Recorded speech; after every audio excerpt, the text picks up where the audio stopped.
We're following breaking news tonight. A man accused of being a serial rapist pleaded guilty to 4 counts of rape in the first degree and assault in the second degree with sexual motivation. Well, these felonies committed in Pullman date back to 2003 and 2004. This man, 47-year-old Kenneth Downing, was arrested at a Spokane job site back in March and pleaded guilty in Whitman Superior Court this morning. New at 6, Emily Bloom explains the history and how the cold case was cracked.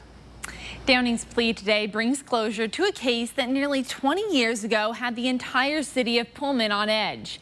According to court documents, in one case, Kenneth Downing, known as the Pioneer Hill Serial Rapist, entered a woman's room, walked around her house, and raped her at gunpoint. In a second case, he broke into a house, pointed a gun at 2 victims, tied one to a chair, and raped the other. All of these women, Washington State University students at the time.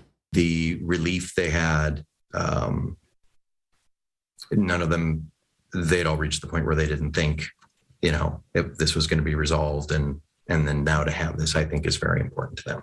Kenneth Downing pleaded guilty, so that means closure today for these survivors and the Pullman community. It allows people to put this away, I think, right? They can put it behind them. There's nothing to worry about anymore in this regard. There's no more wondering.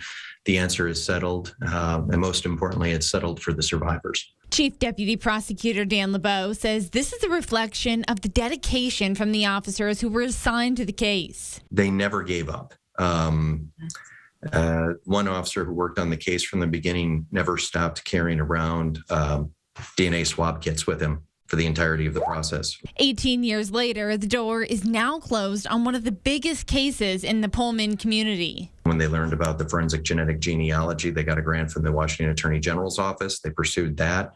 It was able to provide a lead. With that lead, they confirmed his DNA, and he was arrested, and here we are. There's DNA that's publicly available to the genetic genealogy researchers.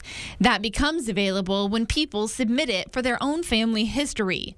They're then able to track and find a related family tree. If they can find a match close enough in the family, they can kind of break it down and get us a lead where we didn't have one before. And in this case, that's exactly what they had.